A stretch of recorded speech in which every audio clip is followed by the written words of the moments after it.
সুপ্রিয় দর্শক, তো আপনারা দেখতেই পাচ্ছেন আলামিন ভাই আজকে শ্বশুর বাড়ি এসেছেন। তো তার বাড়ি গিয়ে তার খোঁজ খবর না পেয়ে তার শ্বশুর বাড়ি আমরা চলে আসলাম। তো আলামিন ভাই এবং শাম্মী ভাবি আসলে কেমন আছে সেটাই আজকে আপনাদেরকে জানানোর জন্য আমরা চলে এসেছি।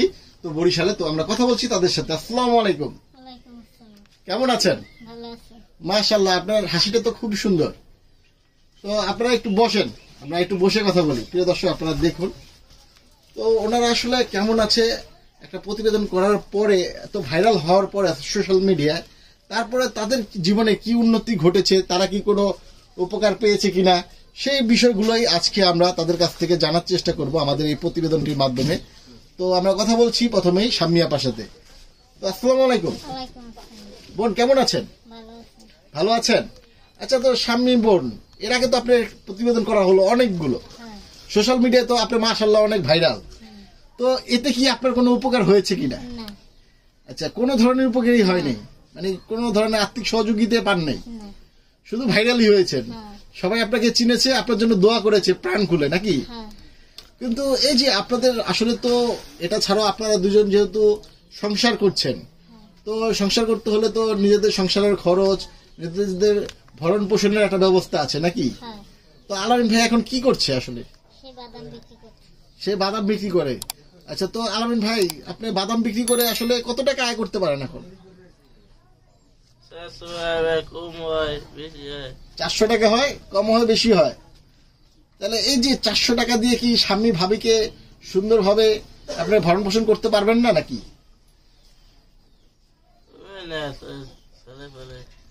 আচ্ছা, আপনার গুছিয়ে বলতে পারছেন না আসলে, মানে আপনি কি প্রতিদিনই যেতে পারেন? হ্যাঁ, 4টা বাজে যান, তারপরে 9টা বাজে আসেন। তাহলে তো মাশাআল্লাহ অনেক কষ্ট করেন। কোথায় কোথায় বাদাম বিক্রি করেন ভাইয়া?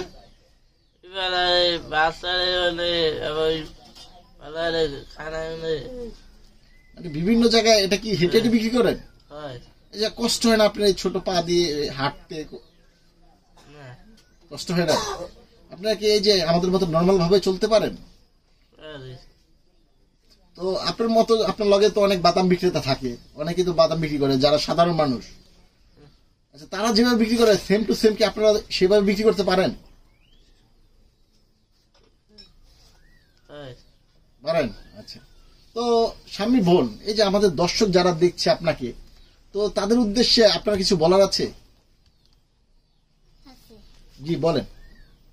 সকলে যদি আমাদের একটু সাহায্য করে, আর প্রধানমন্ত্রীর কাছে আমার এইটাই অনুরোধ, তাকে আমরা দেখতে চাই, আর সে যদি আমাদের একটু সাহায্য করতো। আচ্ছা, আপনাদের মূল উদ্দেশ্য হলো প্রধানমন্ত্রীর কাছে সাহায্য চাওয়া, নাকি প্রধানমন্ত্রীর সাথে দেখা করা? দেখা করবো, মানে দেখা করতে চান, এটাই হলো আপনার ইচ্ছা, নাকি?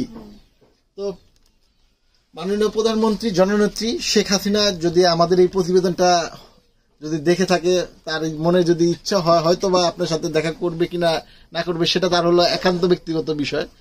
তো আমরাও চাবো যেহেতু আপনার মনের ইচ্ছা এটা পূরণ হোক, সেই প্রত্যাশা নিয়েই আজকে আমাদের এই প্রতিবেদনটা এই জায়গায় শেষ করব।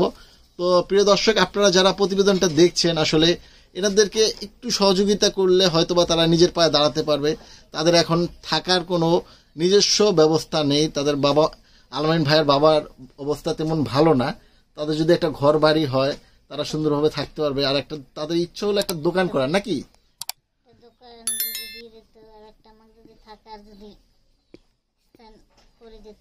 আর একটু সুন্দর করে গুছিয়ে বলেন বোন, মানে আপনার একটা যদি দোকান আর একটু থাকার জায়গা হলে আপনারা বাকি জীবনটা কাটাই দিতে পারতেন সুন্দর মতো, নাকি?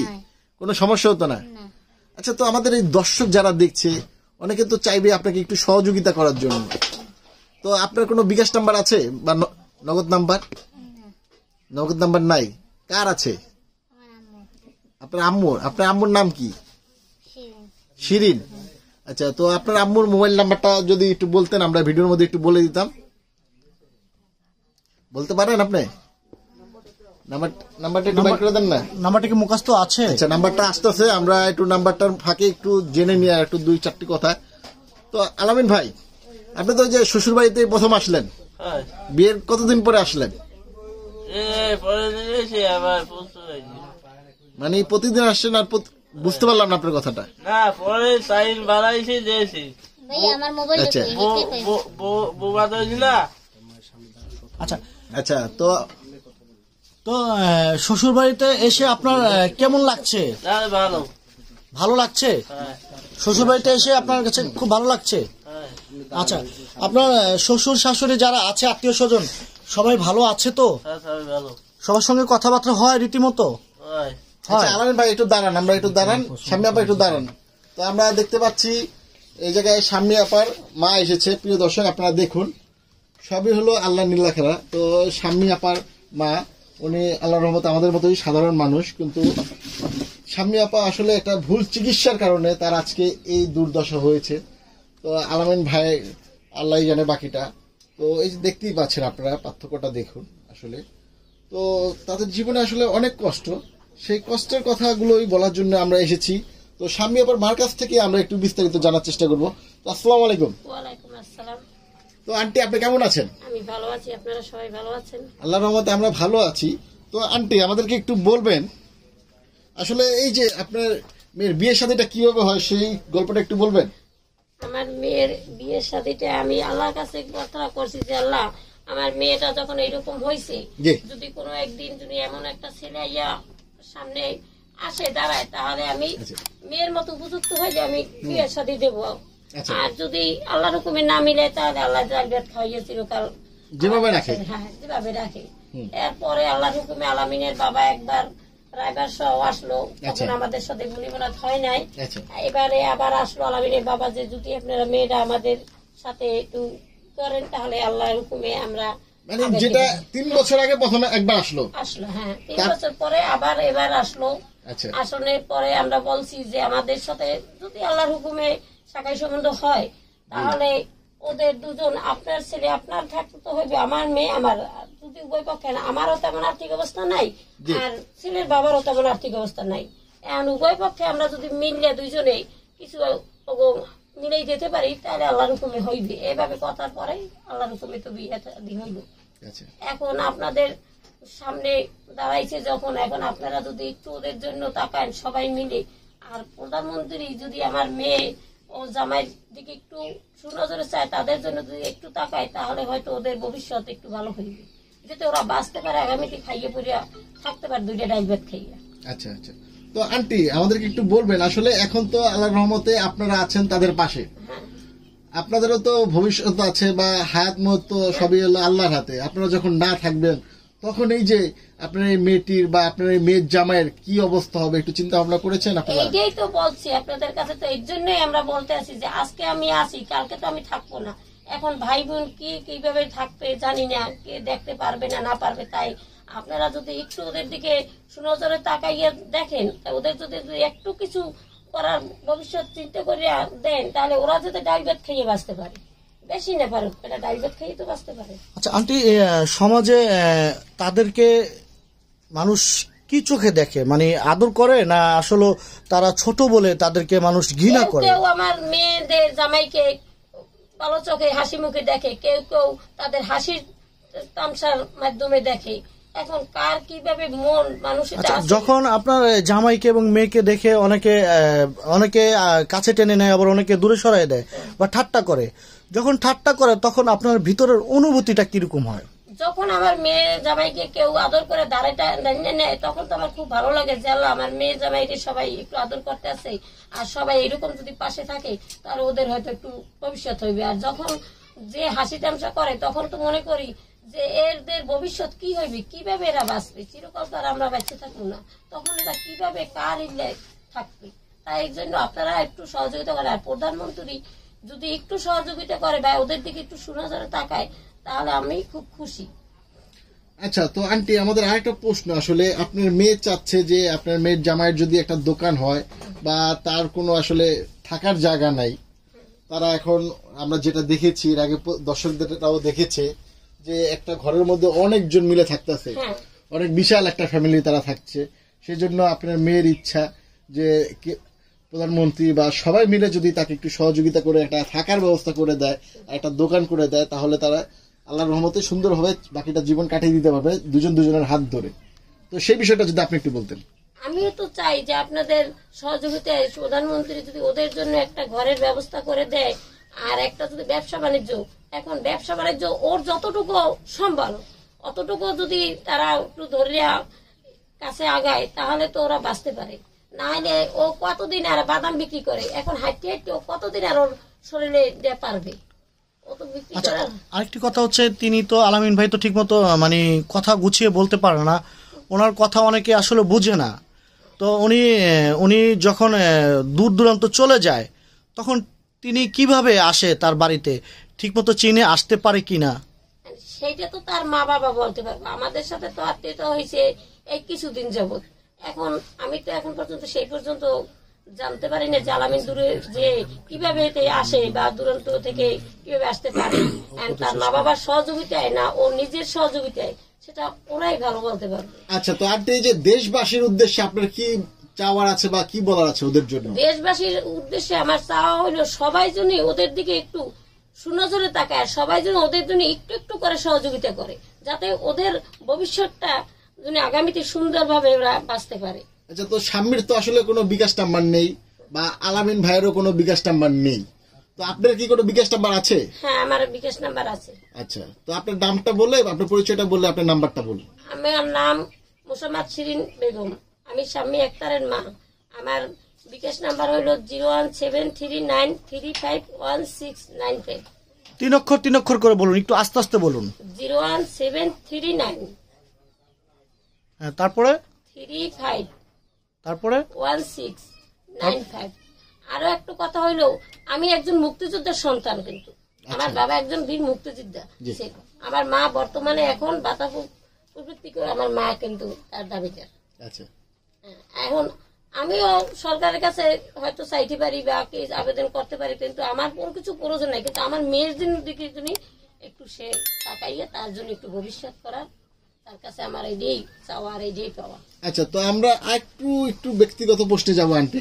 তো আপনার ছেলে মেয়ে কয়জন আসলে? আমার ছেলে মেয়ে 3 জন। 3 জন, তাদের নাম কি? আমার এই বড় মেয়ে শাম্মী আক্তার, জি, আর মেজো মেয়ে মরিয়ম জি আক্তার, আর ছেলে ইসমাইল হোসেন। আচ্ছা, তাদের বয়স কিরকম? আমার এই বড় মেয়ে তো শাম্মী আক্তার এই 20 বছর, আর যাই আমার পর তো তারপর যে মেয়ে তার এই 13 বছর বয়স, আর এরপরে ছেলে 8 বছর। আচ্ছা, তো তারা কি স্বাভাবিক? হ্যাঁ, সবাই স্বাভাবিক। আমার মেজো মেয়ে আমার মতো স্বাভাবিক, আমার মতো নাম। আচ্ছা, আরেকটা প্রশ্ন, এই যে আপনার মেয়ে যেমন একটা অসুস্থ হয়ে, ঠিক আছে, আজকে এই অবস্থায় পরিণত হলো, তখন তো সমাজের অনেক মানুষই আসলে খারাপ কথা বলতো আপনাকে। হ্যাঁ, বলছে। সেই বিষয়গুলো মানায় নিতেন কিভাবে? আর এই যে এখন যারা প্রতিবন্ধী শিশু হচ্ছে, জন্মগ্রহণ নিচ্ছে, সেই মায়েদেরকে যদি একটু সাহস দিতেন আপনি। আমি তো ওটাই বলি যে যেভাবে হোক, হয়তো ভুলের চিকিৎসায় হোক বা আল্লাহ তালা দান করে থাকুক, আমাকে যেভাবে হোক, আমাকে ওদের আল্লাহ তালা যখন দিছে, তাই আল্লাহ যেভাবে আমার খুশির জন্য ভালোর জন্য ওরে দিছে। তাই আমি এটা মনে করি যে হয়তো ওর জন্যই আমার সবকিছু, আর ওর পরে আমার 2 ছেলে মারা গেছে, কিন্তু আল্লাহ আমার ওরে তো আমার করে রেখে গেছে। এর জন্য আমি ও যে এরকম বা কোন রকম, এই যে আমি কোনোদিন অনুভব করিনি। আমার মেয়ে যে এইরকম খাটো বা এরকম সমস্যা, আমি এটা কোনোদিন নিজে অনুভব করিনি, কিন্তু বিভিন্ন মানুষে যখন বলছে তখন আমার খারাপ লাগছে। বলছি যে আমার মেয়ে কারো কাছে তো আর যায় না, আর কারো কাছে তো খাইতে যাবে না, যতদিন বাইসে আছে আমারটা তো খাইবে, আমার কাছে থাকবে, তার সমস্যা কি? কারো কাছে যাইয়ে তোমার মেয়ে হাত পাতে, তখন সে সমস্যা। এখন তো আল্লাহর হুকুমে অরণ্য হয়েছে, এখন তো চাই ভবিষ্যৎ যে ওরা, আমি তো আর চিরকাল বাইসে থাকবো না।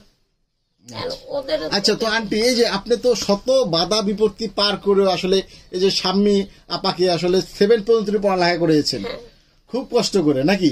তো এই যে অনেক মা বাবাই আছে হয়তো প্রতিবন্ধী সন্তান, তাকে পড়ালেখা করাতে চায় না, বা যে চিন্তা করে যে ওকে পড়ালেখা করায় কি হইব, ও তো পড়তে পারে না, তো তাদের উদ্দেশ্যে আপনার কি বলার আছে? তাদের উদ্দেশ্যে বলা আমার কি আছে, কেউ কেউ বলছে যে এরকম যদি লেখাপড়া করে কি, এখন আমার তো ইচ্ছা ছিল আমি মেট্রিক পাস করাবো। মেট্রিক পাস করাবার পরে আমার বাবা যখন মুক্তিযুদ্ধ আছে, তাহলে একটা না একটা ভবিষ্যৎ ওর করলে ও বাঁচতে পারবে। এখন ওরে যখন 7 পর্যন্ত গেছে, স্কুলে দেওয়ার পরে স্কুলে তেমন ওর জন্য কোনো সুযোগ সুবিধা হয় নাই, এমনকি বসার জন্য একটা সিট আলাদা করে হয় নাই। ওর যাইয়া বসতে খুব কষ্ট হইতেছে, কইতেছে আমি যাইয়া দাঁড়াই দাঁড়াই ক্লাস করতে পারতেছি না, এবার না। এরপর আমি স্যারদের কাছে অবজেকশন দিছি যে স্যার ও তো সপ্তাহে একদিন ক্লাস করুক আর 5 দিন বাসায় বই পড়াই, আমি মেট্রিক টেস্টটা করাই। এরা বলছে যে না, ওর সপ্তাহে 5 দিনে ক্লাস করাইতে হইবে, এখন না হলে আপনি আচ্ছা আন্টি, আরেকটি প্রশ্ন হচ্ছে আঙ্কেল কি করে, স্বামীর বাবা কি করে? স্বামীর বাবা সাধারণত আমাদের একটা দোকান আছে, এখন তো ব্যবসা বাণিজ্য ভালো না, এখন বর্তমানে সেটাও নাই, এখন ভবিষ্যতে সামনে কি করতে পারবো এইটা চিন্তা ভাবনা আছে। আমাদের ইলেকট্রনিক দোকান আছে না, কিন্তু সেখানে বেচা কিনে ভালো না, ব্যবসা বাণিজ্য এখন ভালো না মোটেও। আচ্ছা, তো এই যে লাস্ট আমাদের দর্শকের উদ্দেশ্যে শাম্মী আপা আপনার কি বলার আছে? সবাই আমাদের জন্য দোয়া করে। আচ্ছা, তো প্রিয় দর্শক, আসলে এই যে এই বোনটির বেশি কিছু চাওয়া না, শুধু চাই একটু দোয়া। সবাই মিলে একটু দোয়া করবেন এই বোনটির জন্য, সবাই মিলে তার পাশে দাঁড়াবেন, এই প্রত্যাশা নিয়ে আজকের প্রতিবেদনটি শেষ করছি। ভিডিওটি ভালো লাগলে লাইক, কমেন্ট, শেয়ার দিতে ভুলবেন না। সবাই ভালো থাকেন, সুস্থ থাকেন, আল্লাহ হাফেজ।